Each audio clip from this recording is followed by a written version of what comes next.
Last night I went on a huge tangent because I recently saw all of the comments and the amazing community that gathered in the comment section of the Heartbreak video that I put out 2 years ago. The fact that the community continues to grow and you guys are supporting one another, maybe the video is the space for that, but it's you that's putting in the effort to reach out, branch out, be really vulnerable and open about your experience with this universal experience. And I just want to say how grateful I am to host space, even though there was absolutely nothing that I did. It was just you willing to show up in this way. You've also asked about an update and things like that. And so I want to update you. It's probably going to be a little bit different, but if there's something that I could say, this is what I'd want to say. Last night I went on a huge tangent. I held my phone up at night because I couldn't sleep. I held my phone up for 17 minutes and decided to rant. So enjoy this rant, and I hope that it provides some lightness and some more answers and a conclusion to that chapter in my life. I'm probably not gonna be able to touch on every single point that I want to talk about regarding this video, your questions. So I'm gonna just go through a few and then add some more information that I feel like could be good to know. You guys have so many beautiful comments, and there's just over 100 of you that have gathered here and have spoken about the death that you experience within yourself, and this love that you shared with this person. And I just want to say, I hear you, I see you, I feel that so hardcore. Like, I really do. I feel that heartbreak is like, as devastating and awful as it feels, it's also probably the most relatable thing while you're here on this earth. It's so relatable to just feel the pit. Feel the pit of like going about your everyday life and you just can't seem to be as happy as you were before, or it is heavy, like your body is made of lead. Your brain can't seem to stop thinking about that person or the memories or the lifestyle and the things that you had, and you can't even imagine what it'd be like to move forward in a way that's only involving the happiness and the energy that you have, and making yourself a priority. I remember that. I do. A lot of you here are talking about how it's been 2 weeks, it's been 4 months. So fresh, so fresh. Another bit that I want to mention is that many people don't realize it takes some time, and you need to respect the time that it takes, because if you understand that, and my friend told me this, and I absolutely love this, and I remember this like it was yesterday, but she told me every single day, no matter what you do, whether you're actively thinking about it or not, every day is progress. Every single day is progress. And it's amazing because my brain goes to how to be productive, how to, I was researching all the videos. There's so many fun gurus online who think that they can hack the system of heartbreak and hack the way that you can heal and expedite the process of moving on to the next person, or even videos, which this is kind of like the scary side of the internet, where there are even videos of people trying to like manifest this partner back, which we're not going to go there because that's just not gonna happen, but in the best way possible. You must believe that this change is something that has happened for you, not to you, for you. You were given another path, another direction, something that is going to guide you somewhere so beautiful. There are so many lessons to be learned, and the thing also that I want to say is that you're going to be handed the same lessons if you haven't agreed to learn them, if you haven't put the effort in making changes in your life. And I absolutely think it's brutal, but it's true. And there's so much lightness to just surrendering and being the student of this experience. I know how this sounds, but just please stay with me when I say this. Like, this is going to be that my experience personally. Like, I'm looking at this video right now. I watch myself. I know that when I post this, it's going to like draw new and more attention to this video that I'm very honestly a little embarrassed about posting, but again, it's a universal experience, so it is what it is.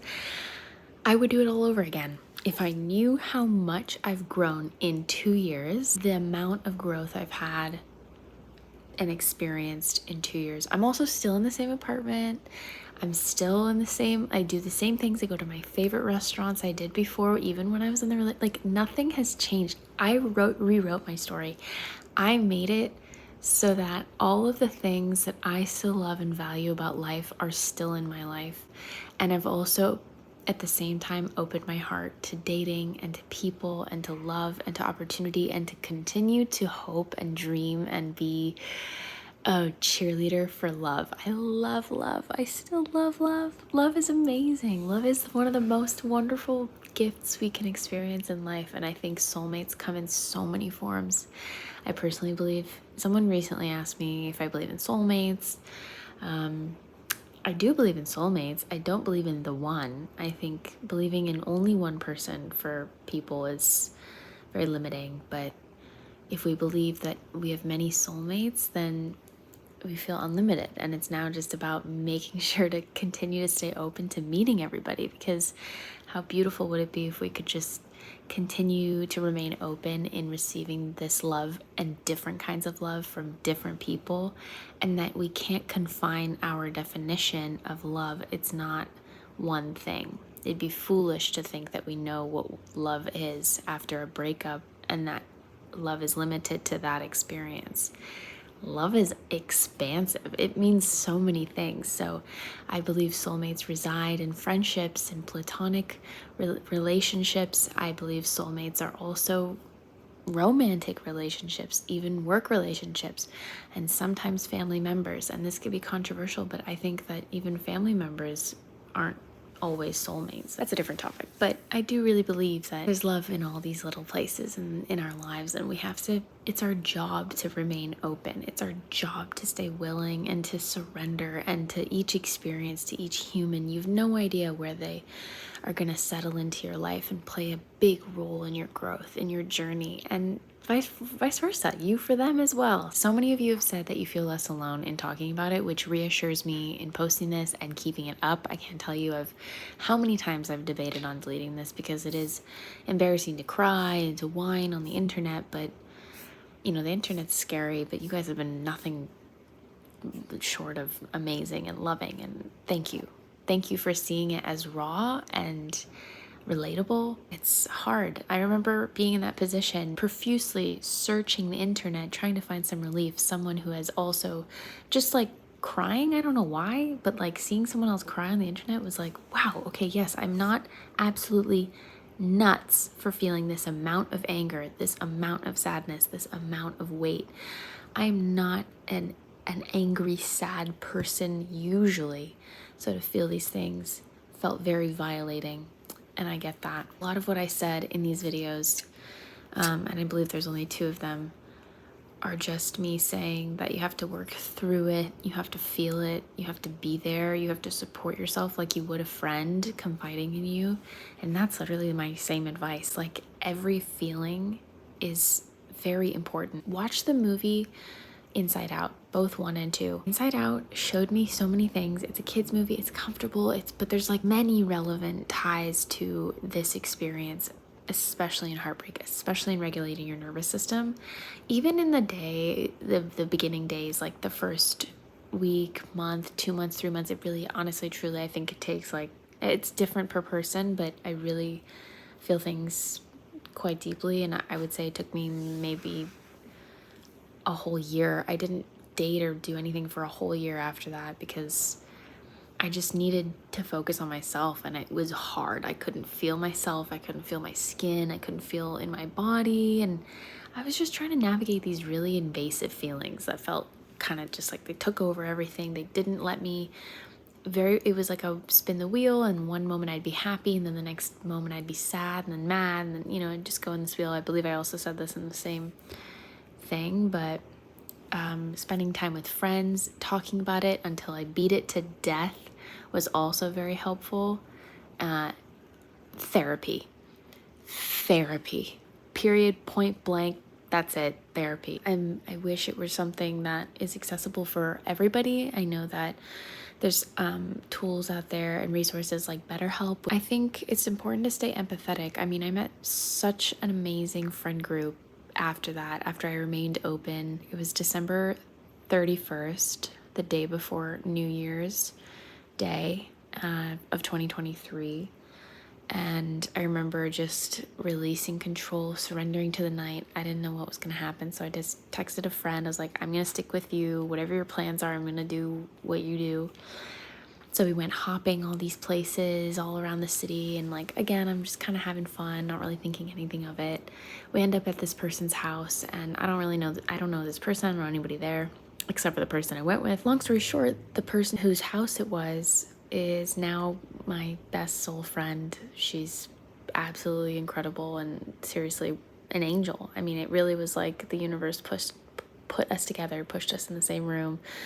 Her life aligned with this moment, my life aligned with that moment, and it's been history ever since. So you never know who your soul people are going to be when you make room for them, when you just are open to the opportunity that maybe this is meant to be. Maybe this is like a really beautiful, harsh and painful, but impactful arrow in a new direction, a direction you don't know. Again, it's like that surrendering. Like, wait a second, I don't know what I don't know. Like at the end, I can love and preserve what experience I just had, and I will. And I did. I bracketed that time off. It's tied neatly with a bow. It's stored where I can, and I absolutely adore my experiences in the past, and I want to keep them beautiful and wonderful and learn a lot, and then take what I've learned and then apply it differently and switch it up and make it more me. Make sure I'm always receptive to what I'm feeling now. And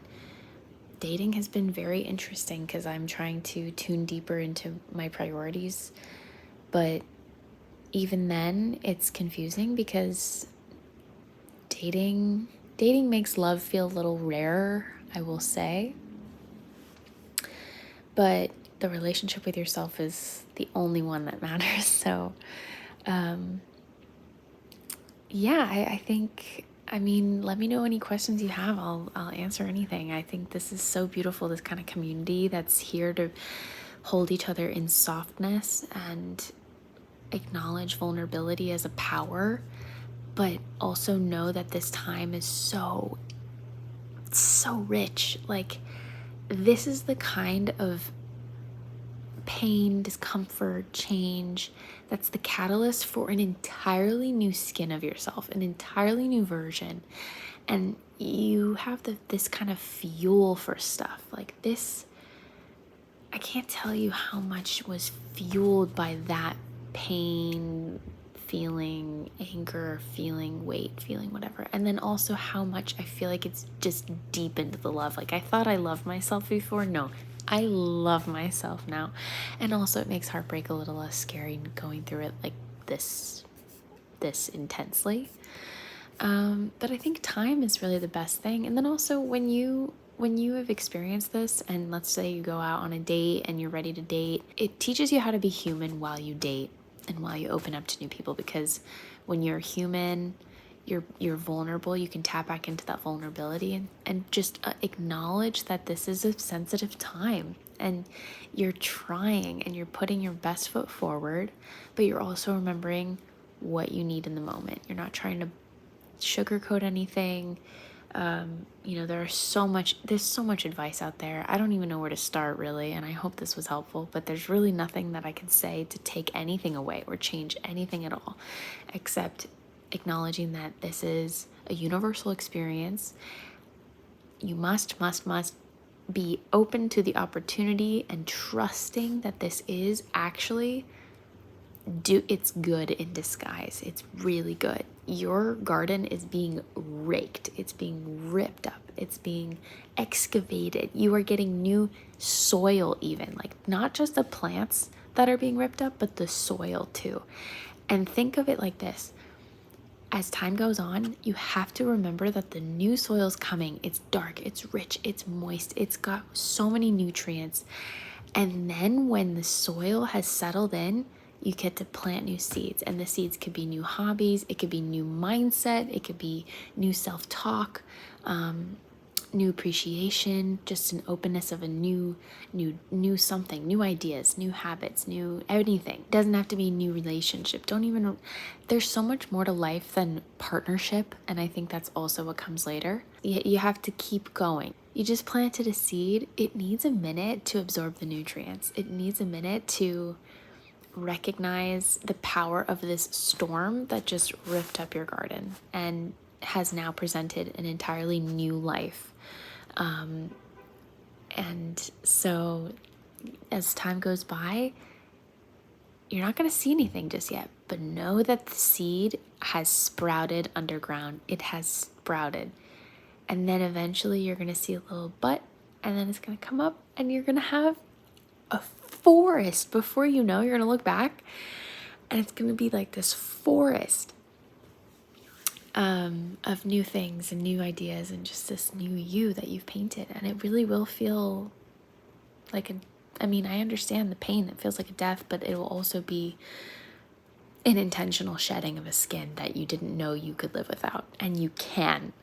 How beautiful. You can, I promise. But yeah, this is what 2 years out looks like. So I hope that was helpful. And I don't want to ramble too long because this is probably boring. But for those who are asking on the previous video, this is what 2 years out looks like. This is my little, like, if I could talk to you now, this is what I would say. Incredible, enormous, giant, beautiful, bounty amounts of love to you. I wish I could hold every single one of you, but you also have the ability to bask in your own strength. Trust that you can do this. I know you can. I know you can. I love you.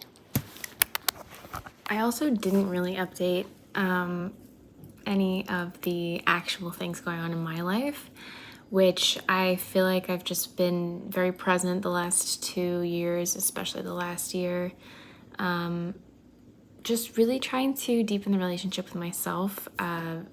Friends are fruitful, travel is fruitful, my business and career has expanded in ways I never knew could, and there's just a lot more room now for things. Touching back on the garden analogy, I really just now have a forest that's all my own to frolic and play in, and it feels amazing. So that's as like detailed as I could really get, otherwise we'd be here forever. I think I said it all. I said what I needed to say. I'm feeling very good about it. But anyway, yeah, we're gonna continue with more relevant things, but I definitely am happy and grateful to just cap that experience and put this out there. Okay, see you in the next one.